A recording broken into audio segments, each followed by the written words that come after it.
여러분 옆에 계신 분과 한번 인사하겠습니다. 사랑하고 축복합니다.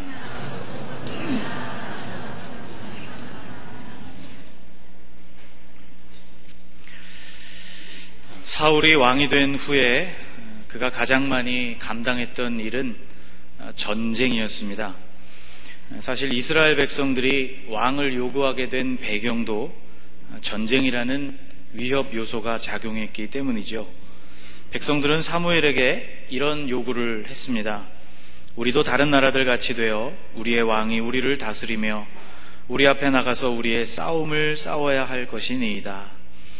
주변 국가들처럼 정규군이 편성되어 있고 그들이 항상 나라를 지켜줄 뿐만 아니라 전쟁이 일어나면 왕이 친히 그들을 통솔하고 전쟁터로 나아가서 백성들을 위해서 싸워달라는 그런 요구였습니다.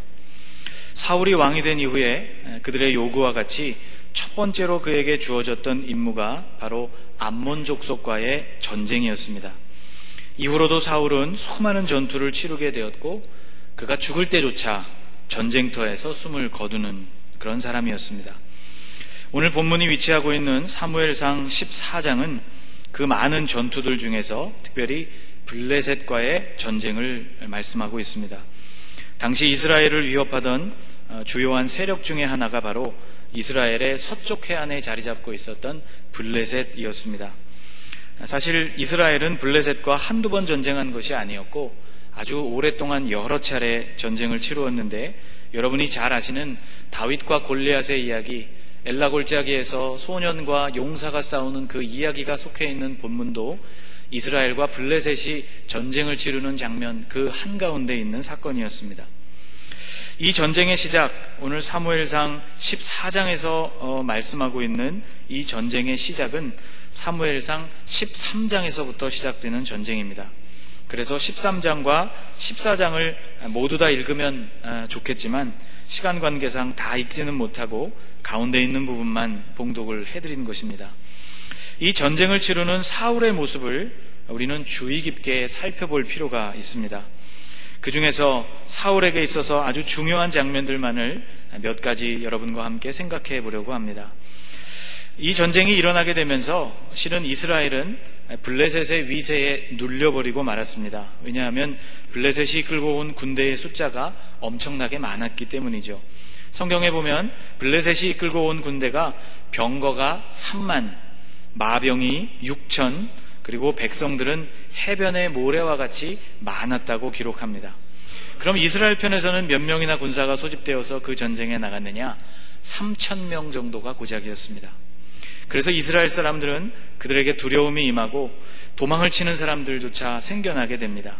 사무엘상 13장 6절 이하의 말씀을 보면 군사들 중에 대부분이 굴이나 숲을 혹은 바위 틈, 은밀한 곳, 웅덩이와 같은 곳을 찾아서 숨기에 바빴고 어떤 군인들은 아예 부대를 탈영하는 경우들도 속출하고 있는 때였습니다. 처음 모여졌던 3,000명이었던 군사조차도 나중에는 600명 정도밖에 남지 않을 정도로 블레셋의 위세가 대단했습니다. 상황이 이렇게 급박한데 제사를 주관해야 할 사무엘 선지자는 아직도 도착을 하지 않고 있었습니다. 사울은 더 이상 그를 기다리지 못하고 화목제물을 가져오라고 해서는 자기가 본인이 그 번제를 하나님 앞에 드리고 말죠. 그리고 나중에 사무엘에게 책망을 듣게 됩니다. 사무엘상 13장 14절 말씀에 이렇게 그를 책망합니다. 왕의 나라가 길지 못할 것이라 여호와께서 왕에게 명령하신 바를 왕이 지키지 아니하였으므로 여호와께서 그의 마음에 맞는 사람을 구하여 여호와께서 그를 그의 백성의 지도자로 삼으셨느니라. 바로 이때가 사울과 하나님의 관계가 어긋나기 시작했던 때이죠. 이 위기, 군대는 그들 앞에 진치고 있고 상대할 수 없을 만큼의 많은 군대 앞에서 기가 죽은 이스라엘 병사들이 흩어지고 있는 이 위기 상황, 그것의 첫 단추를 풀어낸 인물이 바로 사울 왕의 아들이었던 요나단 왕자였습니다. 그는 아버지에게 알리지 않고 자기의 무기를 든 병사와 단 둘이 블레셋 진영으로 들어가서 그들을 급습하게 되는데 일시에 20명가량을 쓰러뜨리면서 그곳에서 전과를 올린 그것이 블레셋 모든 군대를 공포와 두려움에 떨게 만들게 됩니다. 나중에는 블레셋 군사들이 서로 싸우게 되는 이상한 장면이 연출되는데요. 블레셋의 편에 서서 싸우던 히브리인들이 바로 이 요나단의 용기를 보고 다시 이스라엘 편으로 돌아서게 되면서 같은 군복을 입은 이 블레셋 군인들끼리 싸우는 장면이 연출되었던 것입니다. 요나단의 소식과 그리고 블레셋 진영에서 일어나고 있는 혼란을 보면서 사울은 하나님의 궤를 가져오라고 명령합니다. 전쟁터에 궤를 가지고 나가는 일은 매우 드문 일이었는데 아마도 전쟁터에 궤를 가지고 나간 목적 중에 하나는 궤를 앞세워서 하나님이 주시는 권능으로 그 전쟁을 감당하려고 하는 마음, 또 지금 하나님의 궤를 사울이 가져오라고 명령하고 있는 이것은 바로 그 궤 앞에서 아마도 주님께 그 전쟁의 성패와 앞으로 되어질 방향을 묻기 위해서 아마도 법궤를 가져오라고 한 것 같습니다. 제사장 아히야에게 법궤를 가져오라 명령을 합니다. 그런데 궤를 가지러 아히야 제사장이 간 사이에 사울이 말을 바꿉니다. 상황이 너무나 급박하게 흘러갔기 때문이죠. 19절 말씀은 이렇게 기록하고 있습니다. 사울이 제사장에게 말할 때에 블레셋 사람들의 진영에 소동이 점점 더한지라. 사울이 제사장에게 이르되 내 손을 거두라 하고. 사울이 제사장에게 말할 때는 바로 그 궤를 가져오라고 말할 때를 말합니다. 내 손을 거두라는 말은 이제 법궤를 가져올 필요가 없다는 말이죠.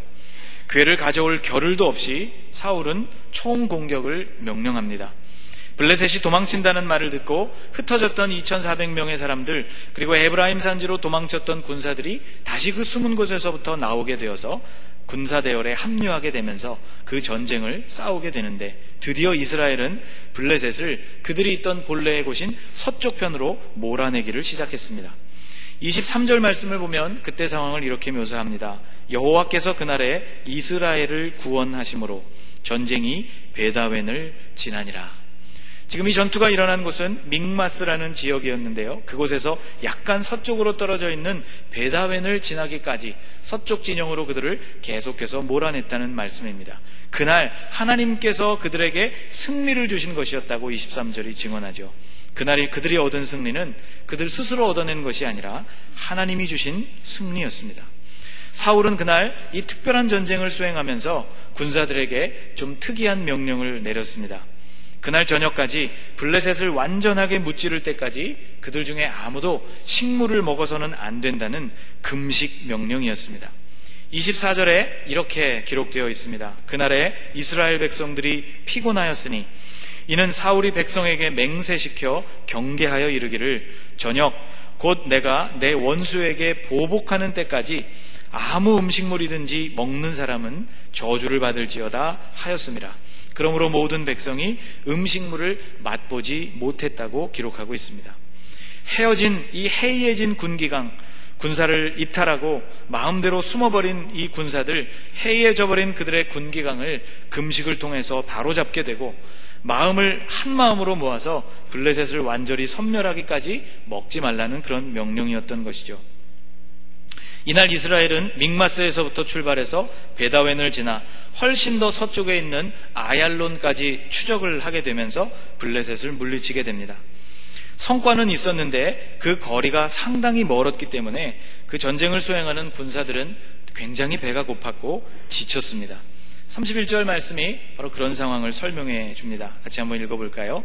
그날에 백성이 믹마스에서부터 아얄론에 이르기까지 블레셋 사람들을 쳤으므로 그들이 심히 피곤한지라. 결국 그날 저녁 금식 명령이 해제되자마자 이스라엘 군사들은 허겁지겁 탈취한 짐승들을 잡아먹기 시작합니다. 근데 그러면서 율법의 중요한 계명들을 그만 어기고 말았습니다. 32절 그들이 어긴 계명이 이렇게 나와 있죠. 백성이 이에 탈취한 물건에 달려가서 양과 소와 송아지들을 끌어다가 그것을 땅에서 잡아 핏째 먹었더니. 여기에는 두 가지 문제가 있었습니다. 우선 소와 송아지를 동시에 잡은 것이 문제였습니다. 구약 율법에 의하면 어미와 새끼를 한날 잡을 수 없도록 하나님이 명령하셨죠. 암소나 암양을 막론하고 어미와 새끼를 같은 날에 잡지 말지니라. 최소한의 자비를 짐승을 잡을 때에도 보이라는 그런 하나님의 명령이었습니다. 두 번째는 그들이 그 고기를 핏째 먹었다는 것입니다. 짐승을 잡을 때에는 그 생명인 피는 먹어서는 안 되었고 반드시 땅에 그 피를 흘려야만 하는 것이 구약의 율법이었습니다. 오직 그 피는 먹지 말고 물같이 땅에 쏟을 것이며, 그래서 잡은 짐승은 유대의 전통에 의하면 주로 큰 돌 위에 올려놓아서 중력에 의해서 그 피가 다 땅에 쏟아지도록 그렇게 한 후에 짐승을 요리해서 먹었던 것이 이스라엘의 전통입니다. 그러나 여러분 생각해 보십시오. 하루 종일 전쟁을 수행하고 믹마스에서 아얄론에 이르기까지 적군을 쫓아왔던 이 백성들이 그런 절차를 따져서 짐승을 잡을 만한 겨를이 없었던 것이죠. 그래서 그들은 땅에서 그냥 짐승을 잡아서 바로 그것을 먹었던 것입니다. 사울은 이 사건에 대하여서 백성들을 책망합니다. 그의 책망이 33절에 등장합니다. 같이 한번 읽겠습니다. 무리가 사울에게 전하여 이르되 보소서 백성이 고기를 핏째 먹어 여호와께 범죄하였나이다. 사울이 이르되 너희가 믿음 없이 행하였도다. 여기에 오늘 설교 제목이 등장합니다. 너희가 믿음 없이 행하였도다. 여러분, 사울의 이 말은 사실상 맞는 말이었습니다. 백성들이 율법을 어긴 것은 믿음이 없이 행한 일이었죠. 그런데 사울은 한 가지를 잘 모르고 있었습니다. 가장 믿음이 없이 행하고 있는 사람, 그가 바로 자기 자신이라는 것을 모르고 있었다는 것이죠. 사무엘을 기다리지 못하고 스스로 번제를 드려버린 일, 법궤를 가져오라고 해놓고는 하나님께 묻지 않고 상황이 급박해져서 그냥 전투를 개시해버린 것, 무리한 금식 명령을 백성들에게 내림으로 그들이 범죄할 수밖에 없는 상황으로 그들을 몰아갔던 일, 이 모든 일들이 사울에게 믿음이 없어서 벌어진 일이었습니다. 이 모든 상황을 거쳐오면서 사울은 한 번도 하나님께 묻지를 않습니다. 상황이 너무 급박하다는 생각에 쫓겨서 또 승리라는 목적을 이루기 위해서 믿음으로 이루어져야 하는 절차들을 다 생략했던 것이죠. 믿음 없이 행하는 모습은 여기서 그치지 않고 계속 이어집니다. 35절 말씀을 보면 사울이 제단을 쌓았다고 말씀하죠. 같이 한번 읽어볼까요? 사울이 여호와를 위하여 제단을 쌓았으니 이는 그가 여호와를 위하여 처음 쌓은 제단이었더라. 이 제단은 물론 여호와 하나님을 위한 제단이었습니다. 하나님을 위해서 제단을 쌓았으니 그러면 잘한 일처럼 우리의 눈에는 비춰질지 모르지만 35절 말씀을 끝까지 읽어보아야 합니다. 이 제단은 하나님을 위해서 처음으로 쌓여진 제단이었다는 것이죠. 여러분, 당시의 사울은 금방 왕위에 올랐던 사람이 아닙니다. 사무엘상 13장 앞부분이 바로 이 블레셋과의 전투가 이루어지는 때를 언급해주고 있는데 바로 그때를 이렇게 말씀해주고 있습니다. 사울이 왕이 될 때에 40세라 그가 이스라엘을 다스린 지 2년에, 그렇게 고백합니다. 그 전투가 시작될 때 벌써 사울이 왕위에 오른 지 2년이라는 시간이 경과되고 있었다는 말씀입니다. 사무엘기를 기록한 기자가 구태여 사울이 처음 쌓은 제단이라고 이렇게 친절한 설명을 곁들인 데에는 이유가 있습니다. 2년이 지나가는 동안 사울은 단 한 번도 하나님 앞에 제단을 쌓은 일이 없었다는 것이죠. 그렇다면 왜 지금에 와서, 그것도 제단 쌓기가 수월치 않은 전쟁의 와중에 그는 제단을 쌓은 것일까요? 사울에게 목적이 있었기 때문입니다. 블레셋을 완벽하게 물리치고 싶은데 자꾸만 어려움이 생기니까 제단이라도 쌓아보려는 마음이 생겼던 것이죠. 이것은 믿음에 근거한 행위가 아니라 자신의 목적을 성취하기 위해서 하나님을 이용하려는 행위였습니다. 사울의 마음에는 블레셋을 계속 추격하기를 원했습니다. 이어지는 36절 말씀에서 사울이 이렇게 이야기합니다. 사울이 이르되 우리가 밤에 블레셋 사람들을 추격하여 동틀 때까지 그들 중에서 탈취하고 한 사람도 남기지 말자. 무리가 이르되 왕의 생각에 좋은 대로 하소서 할 때에 제사장이 이르되 이리로 와서 하나님께로 나아가사이다 하매. 군사들은 계속해서 그 저녁 멈추지 않고 블레셋을 추격하여서 그들을 섬멸하자는 이 사울의 뜻을 거역할 수 없었습니다. 그러나 이 일을 보다 못한 제사장 아히야가 사울 왕에게 제안하죠. 왕이여, 먼저 하나님께 나아가십시다. 이 말은 먼저 하나님께 그 일에 대해서 여쭈어 보고 주님의 응답을 받은 후에 그들을 추격해도 늦지 않는다는 말이었습니다. 여러분, 이 말이 의미하는 바가 있습니다. 방금 생애 처음으로 그가 왕위에 오른 지 처음으로 그가 제단을 쌓았지만 하나님께 그가 제단을 쌓고는 주님께 묻지 않았다는 것을 뜻하는 대목입니다. 제단을 쌓고서도 하나님께 묻지 않았다는 이 말은 다른 말로 하면 하나님께 묻기를 원치 않았다는 것이죠. 사울은 하나님의 뜻이 어디에 있는지에 대해서는 사실 관심이 없었습니다. 제단을 쌓았으니 그저 하나님이 도와주셔서 블레셋을 섬멸하게 해달라는 마음뿐이었던 것이죠. 제사장 아히야의 말을 듣고서야 사울은 겨우 하나님께 묻게 됩니다. 그런데 하나님께 그 일에 대하여 물었는데 하나님이 응답하시지를 않습니다. 37절 말씀을 같이 읽겠습니다. 사울이 하나님께 묻자오되 내가 블레셋 사람들을 추격하리이까 주께서 그들을 이스라엘의 손에 넘기시겠나이까 하되 그날에 대답하지 아니하시는지라. 여러분, 하나님께 그 일을 여쭈었는데 주님이 그것에 대해서 대답하지 않았다는 것이 무슨 뜻일까요? 아마도 추격하지 말라는 뜻이거나 혹은 적어도 지금은 아니라는 뜻이 아닐까요? 하나님께서 응답하시지 않자 사울은 더 답답하고 견딜 수가 없어졌습니다. 그래서 대뜸 누구에게 죄가 있어서 하나님께로부터 응답이 없는지를 확인해 보자고 이야기합니다. 38절 말씀을 보면 이렇게 말씀이 이어집니다. 사울이 이르되 너희 군대의 지휘관들아 다 이리로 오라. 오늘 이 죄가 누구에게 있나 알아보자.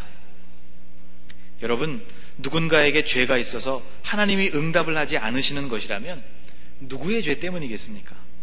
바로 사울 자신의 죄 때문이 아닐까요?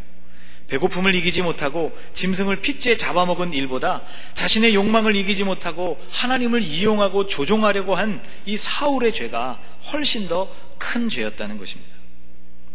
사울은 믿음 없이 행하는 사람이 바로 자기 자신이라는 생각을 전혀 하지를 못하고 있습니다. 사실 사울은 그 죄를 해결하려는 것에 관심이 있지 않았습니다. 누구에게 그 죄가 있느냐, 우리가 한번 제비를 뽑아보자고 말했지만 실은 빨리 그 일을 처리하고 빨리 하나님께 응답을 얻고 그래서 그 전쟁을 계속하고 싶은 마음이었다는 것이죠. 결국 사울은 제비를 뽑습니다. 그리고 요나단이 뽑힙니다. 여러분, 이 말씀을 오해하지 마십시오. 이것은 하나님의 응답이 아닙니다. 제비 뽑기가 하나님의 인도를 받는 한 가지 방법이면은 틀림이 없지만 이런 막무가내식으로 하나님 앞에서 제비 뽑기를 본인이 주도하는 일을 하나님의 인도라고 생각하면 큰 착각입니다. 여러분, 제비 뽑기에는 반드시 누군가가 뽑혀지게 되어 있죠. 사울은 그것이 누구이건 간에 빨리 그 일을 처리하고 블레셋을 추격하고 싶었던 것입니다. 사울은 그래서 자기 아들 요나단이 그 제비에 뽑혔는데도 불구하고 일말의 고민 없이 그를 죽이려고 합니다. 44절 말씀에 이렇게 기록합니다. 사울이 이르되 요나단아 내가 반드시 죽으리라. 그렇지 않으면 하나님이 내게 벌을 내리시고 또 내리시기를 원하노라. 요나단의 잘못이라면 금식 명령을 듣지 못하고 꿀을 찍어 먹은 것이 전부였습니다. 지금 사울은 자기 욕망에 사로잡혀서 그의 눈앞에 보이는 것이 없었던 것이죠. 사울은 하나님을 팔아서라도 그 하나님의 이름을 빌려서라도 자기가 하고 싶은 일을 해야만 하는 그러한 모습을 지금 보이고 있는 것입니다. 그동안 백성들은 사울이 하자는 대로 다 따랐습니다. 사울이 두려워서 아무 말도 하지를 못했습니다. 그런데 이 대목 요나단을 죽이고 블레셋을 쫓아가자는 이 말 앞에 백성들은 이것은 아니다라는 생각이 들었습니다. 그들은 그날 그들이 얻은 놀라운 승리가 누구로 말미암아 생겨나는 것인지 잘 알았기 때문입니다. 그 전쟁에서 굉장한 공을 세운 그 요나단, 도리어 사울보다 훨씬 더 큰 믿음을 가지고 하나님을 의지했던 요나단이 그렇게 죽도록 내버려 둘 수는 없었던 것이죠. 그래서 모든 백성들이 사울 왕에게 이렇게 말합니다. 백성이 사울에게 말하되 이스라엘의 이 큰 구원을 이룬 요나단이 죽겠나이까? 결단코 그렇지 아니하니이다. 여호와의 살아계심을 두고 맹세하옵나니 그의 머리털 하나도 땅에 떨어지지 아니할 것은 그가 오늘 하나님과 동역하였음이니이다. 하여 백성이 요나단을 구원하여 죽지 않게 하니라. 하나님과 동역한 사람, 하나님이 원하시는 믿음을 가졌던 사람, 주님과 동행하는 사람은 사울이 아니라 도리어 요나단이었다는 것을 백성들이 말합니다. 결국 사울은 백성들의 반대에 부딪히게 되었고 더 이상 전투를 계속할 수 없었습니다. 사울의 추격은 거기에서 멈추게 되었고 온 이스라엘이 자기가 있는 그곳으로 돌아오게 됩니다. 여러분, 욕망과 승리의 눈이 멀어서 백성도 보이지 않고 그 자신의 아들도 보이지 않고 하나님도 보이지 않는 이 사울의 모습을 오늘 우리가 살펴보았습니다. 여러분, 우리는 오늘 어쩌면 우리 자신이 그런 모습으로 살고 있지 않은지 심각하게 살펴보아야 할 것입니다. 사무엘을 기다리지 못하고 스스로 번제를 드린 사울, 어떻게든 예배만 드리면 하나님이 나를 도와주실 것이라고 생각하는 우리는 아닙니까? 하나님께 물으려다가 상황이 다급해지니 그것을 중단하고 전쟁을 개시한 사울의 모습, 하나님의 뜻보다 상황에 더 많이 의지하고 있는 우리의 모습은 아닙니까? 한 번도 제단을 쌓아본 적이 없다가 다급하게 제단을 쌓는 사울의 모습, 평소에는 하나님과 어떤 관계도 맺고 있지를 않다가 원하는 것을 얻기 위해서 급하게 하나님을 찾는 우리의 모습은 아닙니까? 응답이 없는 이유를 스스로 결론 내리면서 누군가에게 죄를 덮어씌우고 자기는 자기가 원하는 그 일을 계속 진행하려고 하는 이 사울의 모습, 하나님 앞에서 그분의 음성을 기다리거나 들으려고 하지는 않고 우리 식대로 어떻게든 그 일을 진행시켜 보려는 우리의 모습은 아닙니까? 아들조차도 개의치 않고 죽여서 원하는 목적을 달성하려는 이 사울의 모습, 원하는 것을 얻기 위해서는 무엇이든지 하려는 탐욕과 욕망에 눈이 멀어 있는 오늘 우리의 모습은 아닌가 말입니다. 너희가 믿음 없이 행하였도다. 율법을 어기면서 짐승을 잡은 백성들을 나무라고 있고 그들에게 믿음이 없다고 책망하면서도 정작 자기 안에 믿음이 없다는 사실을 전혀 보지 못하는 사울의 모습.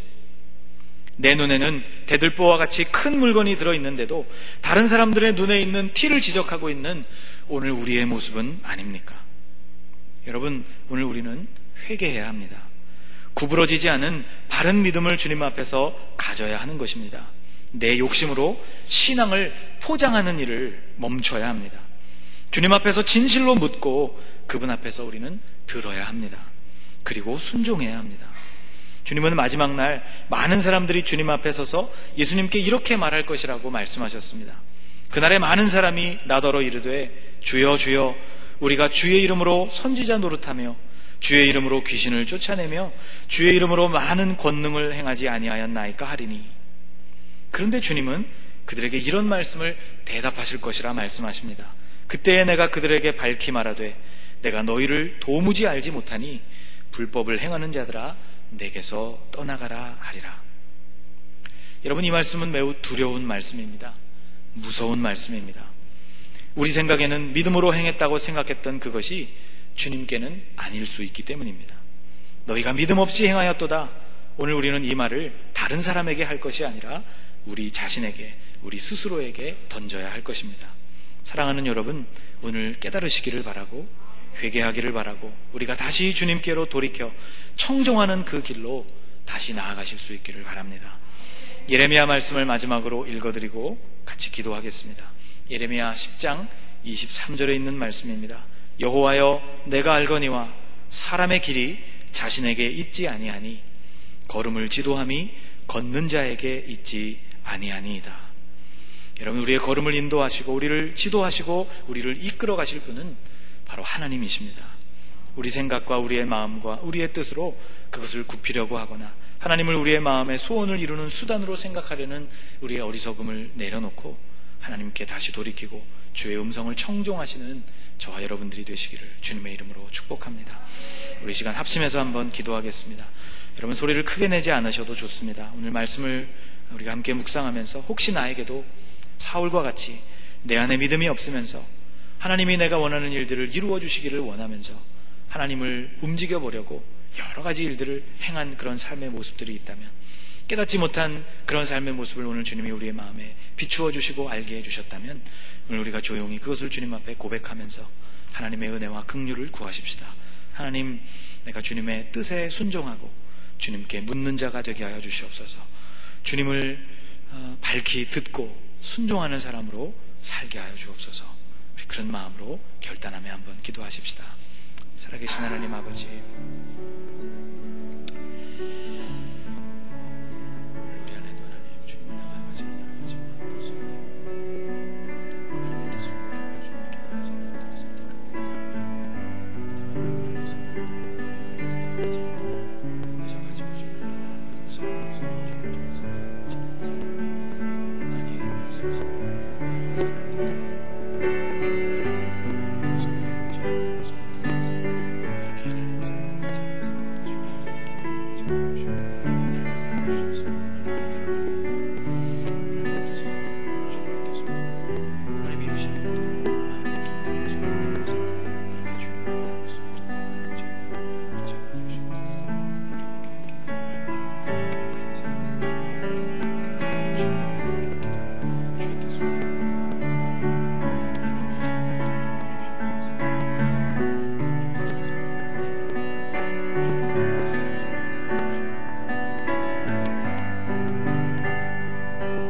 사랑의 주님, 내가 원하는 것을 전심으로 추구할 뿐이면서 그것이 믿음이라고 생각하지 않도록 우리의 마음을 붙잡아 주시옵소서.